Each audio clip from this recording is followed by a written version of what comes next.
So in this segment, we're going to be discussing why the UK infrastructure is crumbling and what the Tories have done, really, because, the UK's debt to GDP has gone up significantly. So the question is, where did the money go? Because, we've seen from an alleged remark from Gillian Keegan, the Education Secretary, allegedly saying, quote, "We just need to keep the lid on this for 2 more years and it's someone else's problem," end quote. So the situation where the Tories knew about, with the schools, the schools needed routine maintenance around that what's it called, that aerated concrete stuff, and the fact is they cut the funding. Michael Gove cut it. It was very public. He cut it. So there's a reason why the UK's infrastructure is crumbling, and we're in a situation where it's going to cost us a ridiculous amount more to fix these schools.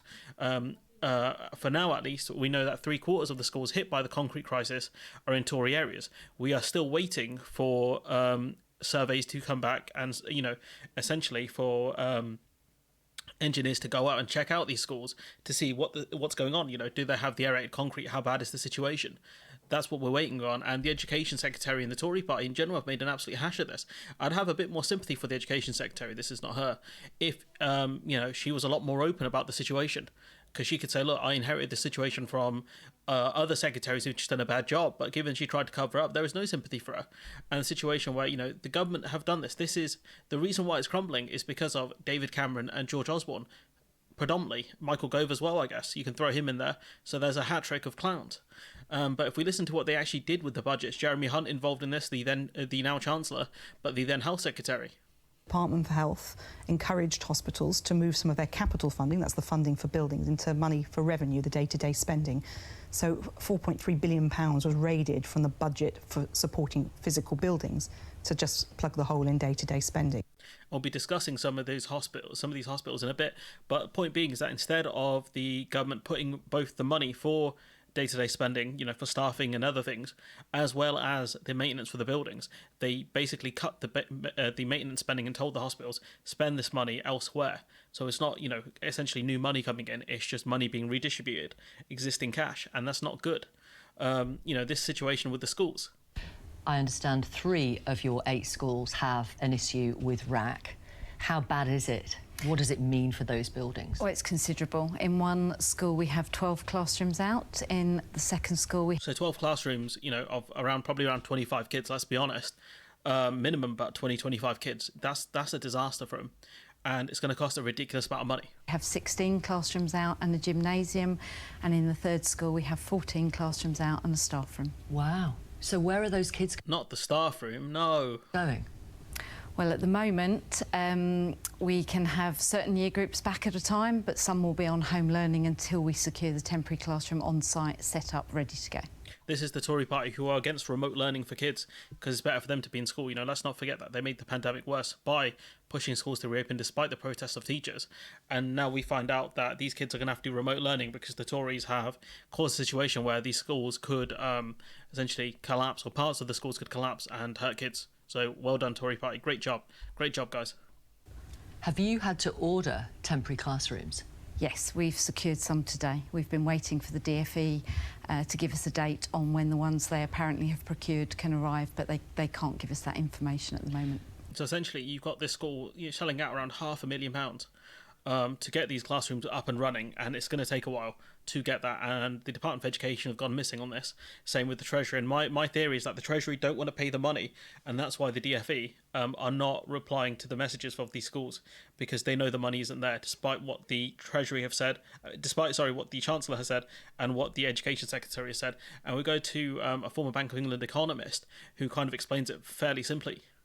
The main reason why we're seeing these problems, these fragilities in our infrastructure show up, whether it's crumbling schools or congested motorways and railways. So should they have seen this coming, the government? Well, it's a collective we.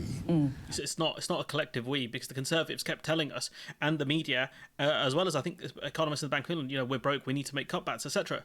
So it's not a we. You guys told us this has to happen. It's not a we, it's a you. It's you, the media, you, the Bank of England, you, the politicians. It's not a we, it's a you. Don't let them put this on the public. The public is stupid sometimes. We make very dumb decisions, elect the wrong politicians. But if journalists actually did a better job, we wouldn't be in the mess we're in, I'll be honest. That underinvestment, long predates this government. Should we? Yeah, it definitely goes back to George Osbourne and David Cameron, 2010. Arguably, you could argue a bit of New Labour, but they did put, a lot of plans in place. I didn't like the way they did it with the PFI contracts, etc. But it's hard to argue that it was the main cause of these problems was not George Osbourne and David Cameron, the coalition government. We have seen it coming. I think it was foreseeable that if you consistently underinvest as a nation, then the quality of your what's sometimes called capital stock, the stuff we rely on for our everyday lives, the schools our kids go to, the roads that we drive on, the hospitals that we visit, unless you keep on investing in those things, it trips you up over the longer term. And we've invested too little for too long.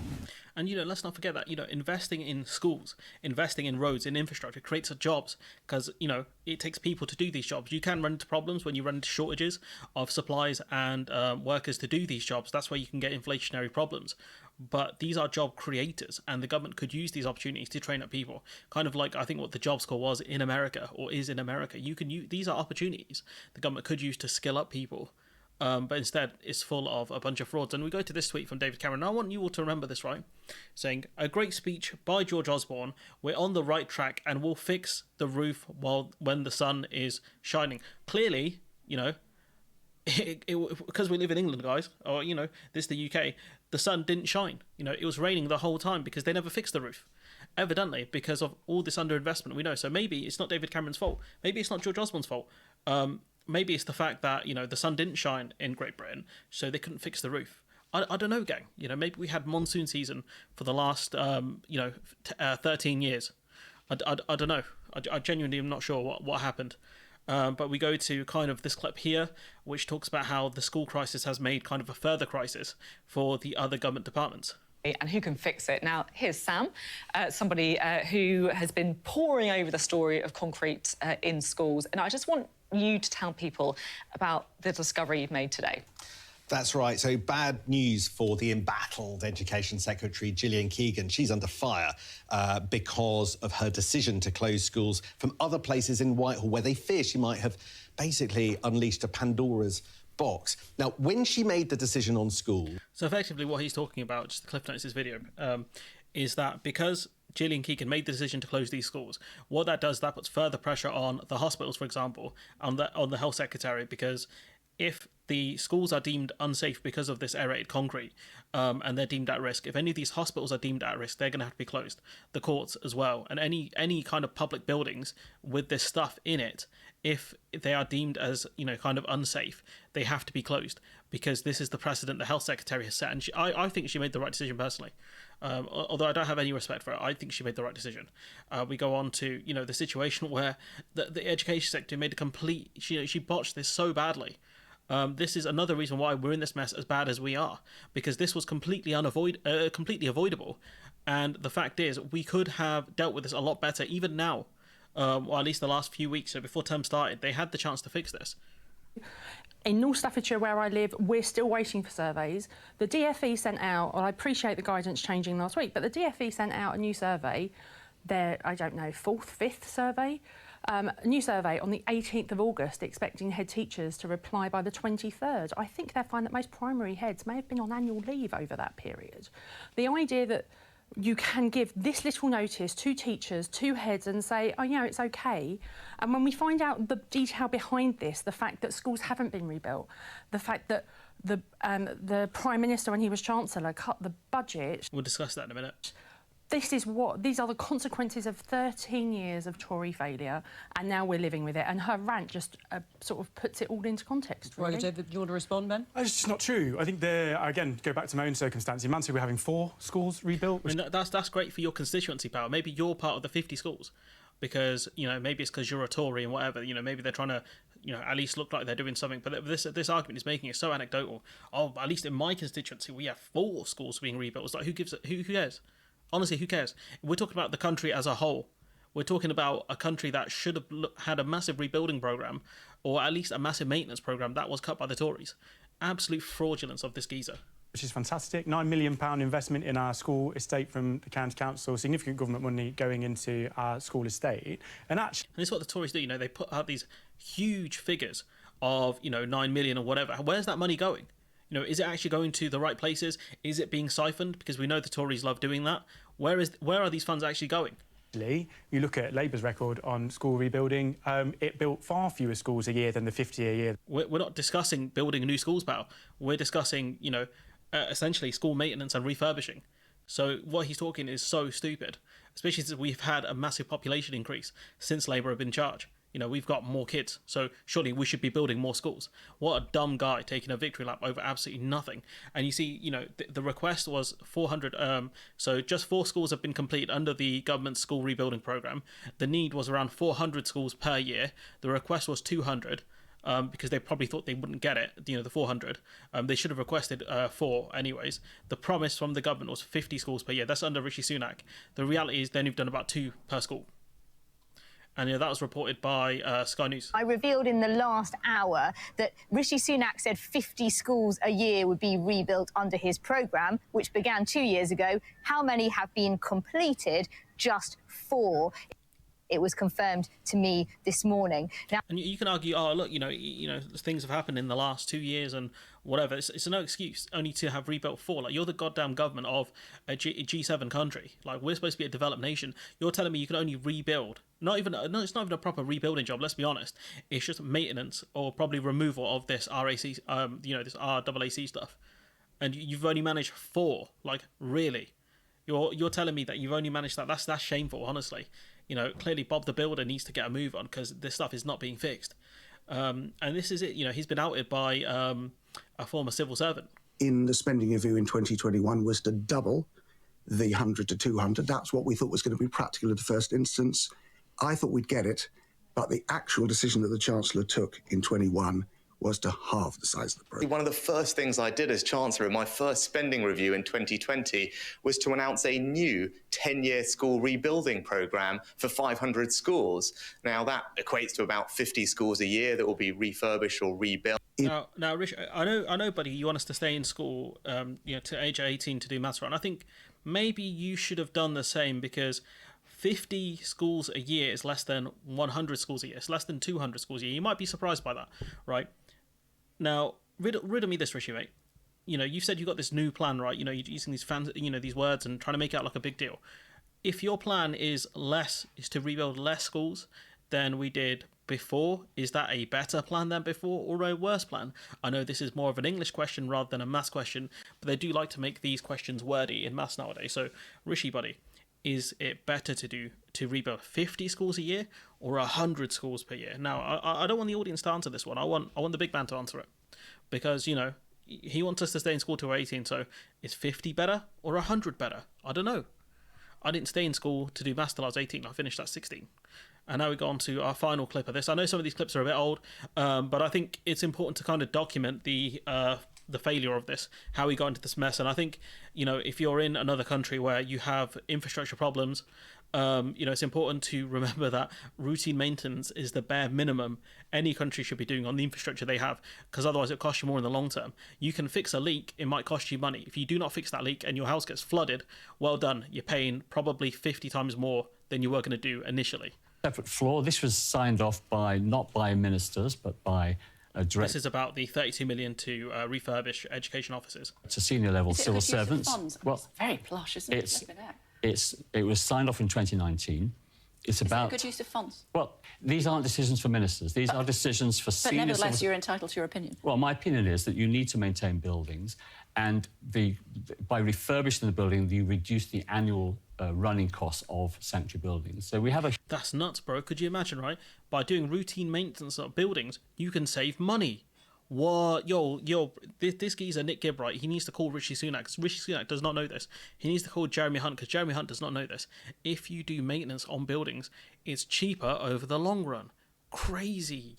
A huge estate of buildings across Whitehall. They have to be maintained, but these are not decisions taken by ministers. No, but do you think it's a good idea? Well, What are the optics like? What are the optics like when you were looking at these plush chairs and kids are having to stay at home? Well, you know, you have to maintain buildings. Yeah, That's you the do. role. You haven't, That's though, the have role. you? That's why ceilings are falling in. No, we spend £15 billion. You're talking about Again, here's the big figure, £15 billion, right? Where's the money going? £52 million. I wonder if Rishi's wife's got any shares in construction companies, because we know the childcare stuff was a bit suspicious. Talking about £15 billion we spent on maintaining. Oh, £15 billion. How much do we actually need, though? That's the real question. It's probably more than what they're promising. We go to a BBC News article on this, talking about how the Department of Education once again failed to actually do these surveys properly and actually reply to schools. Good evening, I'm Assad Ahmed. A secondary school in East London has been forced to close just 2 weeks into the start of the new school year. 1,500 pupils at... Look at the state of this concrete. I mean, genuinely, it looks like worse than an aero bar. Stepney All Saints School have been told it will remain closed until further notice on government advice. It's because of unsafe crumbling concrete. Well, the measures taken to keep pupils safe were deemed to be adequate, but now the Department of Education has changed its mind. With the details, here's our correspondent, Carl Mercer. From behind the school fence, we can see the only learning being done here today. The head teacher of All Saints School in Stepney is in discussion with site engineers after the Department for Education told him to shut his school last night. So this is a DfE decision. It's been taken out of his hands. The Department of Education stepped in, like we said earlier, and it decided the school's unsafe and therefore has to be closed. So you've got a load of kids who have to remote learning.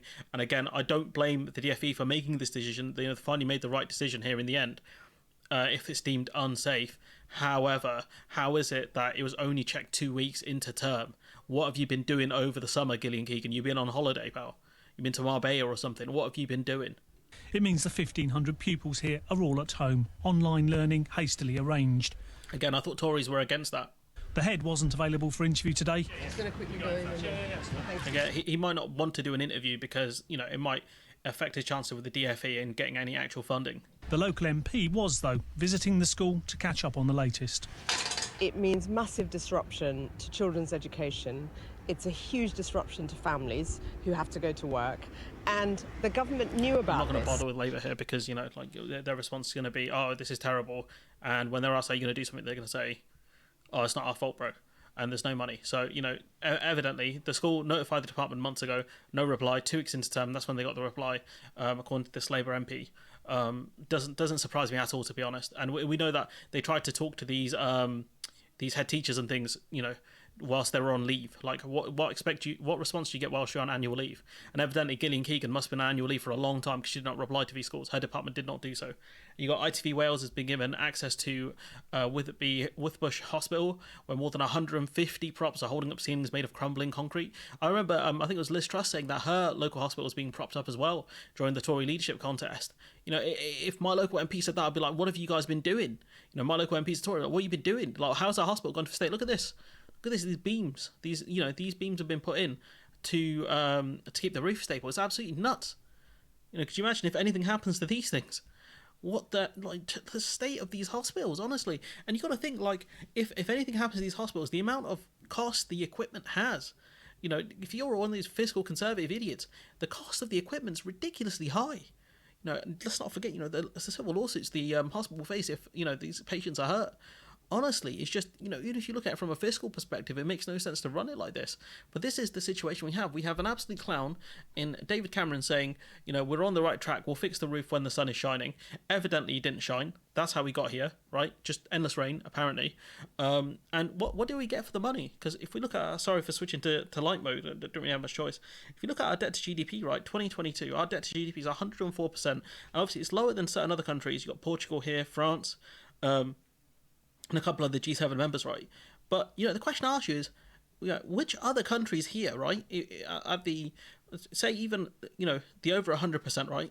Which other of these countries are having crumbling schools? I've not heard any stories about these schools that might have used, these other countries that might have used this concrete in their schools or whatever, right? Look at that, Belgium. Let's look at the ones that have lower, actually. Let's look at Austria, not heard anything. If you're Austrian, if you're in Slovenia, if you're in the OECD average, Hungary, this is debt to GDP, by the way. So this is a percentage of, you know, this is a percentage of their economy. This is a much better metric than just GDP in general. Colombia, that's 2019's figures, so not all of these will be fully accurate. Finland, you know, if you're in any of these countries, Germany, if you're in any of these countries, right, that have a lower debt to GDP, evidently, you know, you guys could afford to fix up your schools and hospitals, right? You know, where's the money gone? Honestly, our debt to GDP over 100%, right? You know, this idea that we fixed it whilst the sun was shining. You know, the fact that it's been, you know, said by a senior Bank of England, former Bank of England economist, that the schools were underinvested in. So where's the money? You know, this idea the Conservatives are good with the money. Where's it gone? Like, genuine question. Where's it gone? Just out of this stuff, I just can't believe it. You know, it's going to cost us more to fix it. But you know, what the Conservative Party thought was that evidently they were not going to be here, or at least these specific ministers thought they were not going to be here when, you know, these schools start crumbling. You know, they probably thought, 2 years' time, Gillian Keegan said, so that's probably when the general election will be called. You know, it's someone else's problem, and obviously that problem would be Labour's. So you know, we are kind of lucky in a sense of this stuff has come to light now. But at the same time, it's like, why? How did we let this, you know, as a country collectively now, how did we let ourselves get into a situation where this is where the country's at? And, you know, why is there not more clamour about this? Schools and hospitals could collapse due to massive underinvestment. I've never, like, apart from America, right, which has really bad infrastructure when it comes to roads, I've not seen any pictures of America where the bloody hospitals and schools are crumbling effectively. You know, even other European countries, I've not heard any single story of their, you know, schools, hospitals on the verge of collapse that are being propped up by steel beams. Honestly, like, what the hell happened? It just amazes me. It's massive chronic underinvestment. But, you know, with that debt to GDP so high, you know, the question is, where's all the money gone? And that's what I'd be asking. If I was a journalist, I'd say, look, you know, our debt to GDP has gone significantly higher since the Conservatives got in charge. I thought you guys were meant to be good with money. Where's it gone? You know, you privatised Royal Mail, privatised, I think, a couple of other key utilities, including Royal Bank of Scotland, right? Where's the funds from that? What have you done with it? Just despair. You know, I've been repeating myself for a bit in this video, but it's, you know, people have to ask themselves here, like, if you're a Conservative voter, or if you're one of those people who have voted Conservative in the past, like, is this what you wanted, really? You know, is this what you voted for? You know, the idea that the Tories are good with money, you've been conned. Are you going to do something about it? Because this situation where you could be in one of these hospitals, your kids could be in one of these schools, you might be in one of these schools if you're watching this video and you're a young G. You know, is this really what you want this country to be when you have a chance to vote? I just despair. But anyways, I'm going to leave it there. Let me know what you think in the comments below. Like, comment, share, subscribe. Support the channel on Patreon if you can. And hopefully I'll see you in the next one.